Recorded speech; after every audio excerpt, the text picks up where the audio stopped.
ब्रह्मांड बहुत विशाल है और इस विशालकाय ब्रह्मांड में एक्सप्लोर करने के लिए बहुत कुछ है। अंतरिक्ष में करोड़ों चट्टानें सौरमंडल का चक्कर लगा रही हैं, जिन्हें स्पेस रॉक्स यानी अंतरिक्ष चट्टान कहते हैं। अंतरिक्ष में कई प्रकार की चट्टानें पाई जाती हैं, जिन्हें अलग अलग नामों से जाना जाता है। अब तक मिली प्रमुख चट्टानों में एस्ट्रॉयड, कॉमेट्स यानी धूमकेतु और उल्कापिंड हैं। अंतरिक्ष में इन चट्टानों की संख्या करोड़ों में है। सौरमंडल में चक्कर लगाती हुई ये चट्टानें पृथ्वी से भी टकरा सकती हैं। टकराने के बाद पृथ्वी का विनाश भी हो सकता है। एस्ट्रॉयड, धूमकेतु और उल्कापिंड में क्या फर्क है और पृथ्वी के लिए कौन ज्यादा खतरनाक है, आज हम इन्हीं चट्टानों में फर्क और इनसे होने वाले खतरों के बारे में जानेंगे। अंतरिक्ष में मौजूद चट्टानों में सबसे प्रमुख चट्टान एस्ट्रॉयड है, फिर बारी आती है धूमकेतु और उल्कापिंड की। एस्ट्रॉयड। अंतरिक्ष में मौजूद सबसे बड़ी चट्टानों को एस्ट्रॉयड कहा जाता है। सौरमंडल गठन के समय के बचे हुए अवशेष को ही एस्ट्रॉयड कहते हैं। एस्ट्रॉयड का आकार एक कार से लेकर एक बड़े शहर जितना हो सकता है। एस्ट्रॉयड का कंपोजिशन अलग अलग हो सकता है।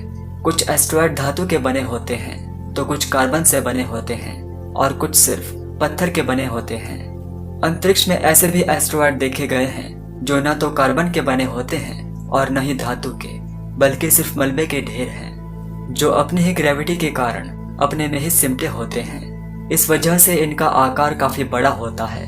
हमारे सौरमंडल में जितने भी एस्ट्रॉयड मौजूद हैं, उनमें से ज्यादातर मेन एस्ट्रॉयड बेल्ट में मौजूद हैं। मेन एस्ट्रॉयड बेल्ट मार्स और जुपिटर के ऑर्बिट के बीच में स्थित है।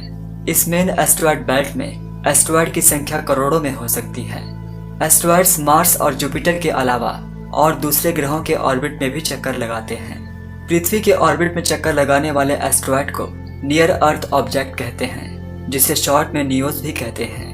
पृथ्वी के ऑर्बिट के निकट चक्कर लगाने वाले एस्ट्रॉयड को एक बार देखने के बाद भविष्य में ये कहाँ जाएगा, इसका अंदाजा लगाया जा सकता है। सबसे पहले एस्ट्रॉयड का पता लगाने वाले वैज्ञानिक का नाम जियोसेपी पियाजी है। इन्होंने 1801 में सबसे पहले एस्ट्रॉयड का पता लगाया था। इस एस्ट्रॉयड का नाम केरेस है। यह एस्ट्रॉयड अब तक का ढूंढा गया सबसे बड़ा एस्ट्रॉयड है। इसका डायमीटर 945 किलोमीटर है।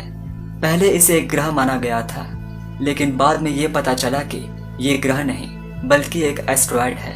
दूसरे सबसे बड़े एस्ट्रॉयड का नाम वेस्ता है। इस एस्ट्रॉयड की खोज 1807 में जर्मन वैज्ञानिक मैथियस ऑल्बर्स ने की थी। वेस्ता अब तक के खोजे गए एस्ट्रॉयड में सबसे ज्यादा चमकदार है। इसका डायमीटर 525 किलोमीटर है।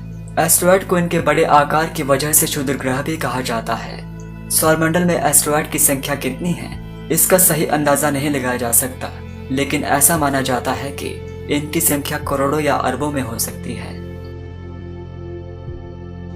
धूमकेतु। एस्ट्रॉयड की तरह धूमकेतु का निर्माण भी सोलर सिस्टम के फॉर्मेशन के समय हुआ था। माना जाता है कि धूमकेतु का निर्माण 4.6 बिलियन साल पहले हुआ था।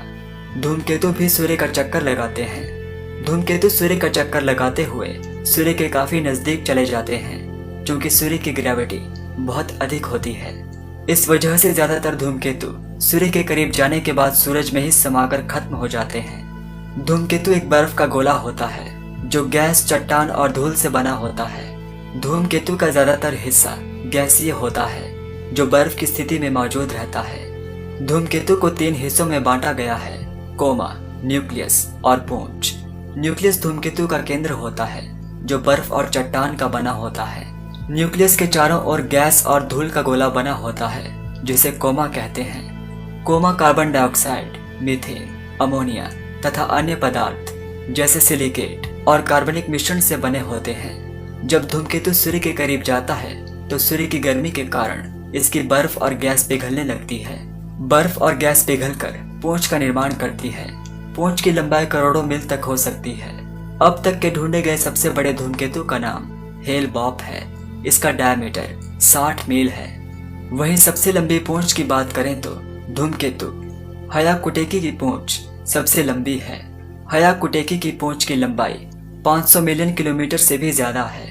सूर्य के ऑर्बिट का चक्कर लगाते लगाते ज्यादातर धूमकेतु सूर्य में समाकर खत्म हो जाते हैं, लेकिन कुछ ऐसे भी धूमकेतु हैं जो हजारों सालों से सूर्य का चक्कर लगा रहे हैं। अब तक कुछ 3535 धूमकेतु का पता लगाया जा चुका है। सोलर सिस्टम में ऐसे अरबों धूमकेतु मौजूद हैं जिनका पता अब तक नहीं लग सका है। Meteoroids and meteors. मीटियोरॉइड्स यानी उल्कापिंड हमारे सोलर सिस्टम में पाए जाने वाली चट्टानों में से सबसे छोटे आकार के होते हैं। उल्कापिंड एस्ट्रॉयड या धूमकेतु का ही टुकड़ा होता है। यदि एस्ट्रॉयड या धूमकेतु चांद या दूसरे ग्रहों से टकराता है तो टक्कर से जो टुकड़ा उत्पन्न होता है उसे ही उल्कापिंड कहते हैं। सामान्य तौर पर इसका आकार कुछ सेंटीमीटर तक का होता है, लेकिन अधिकतम डायमीटर 1 मीटर तक हो सकता है। यह चट्टान या धातु से बने होते हैं या फिर इन दोनों का मिश्रण होता है। जब उल्कापिंड सोलर सिस्टम से पृथ्वी के वातावरण में प्रवेश करते हैं तब इसे मीटियोर्स कहते हैं। मीटियोर्स को ही टूटता हुआ तारा कहा जाता है। जब कोई उल्कापिंड पृथ्वी के वातावरण में प्रवेश करता है तो फिर धरती की ओर गिरता है। तब इसकी गति 20 किलोमीटर प्रति सेकंड होती है। पृथ्वी की ओर आते हुए यह अत्यधिक दबाव और गर्मी उत्पन्न करता है। दबाव और गर्मी उत्पन्न करते हुए हवा को ढकेलते हुए धरती तक आता है। तब यह प्रकाश की एक सीधी रेखा उत्पन्न करता है जिसे हम पृथ्वी से भी अक्सर देखा करते हैं और टूटता हुआ तारा कहकर विष मांगते हैं। ज्यादातर उल्कापिंड धरती तक पहुंचने से पहले ही पूरी तरह खत्म हो जाते हैं।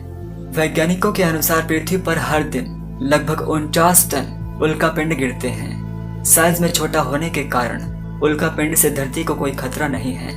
हाँ, यदि किसी इंसान के सिर पर गिर जाए तो फिर उसकी मौत भी हो सकती है।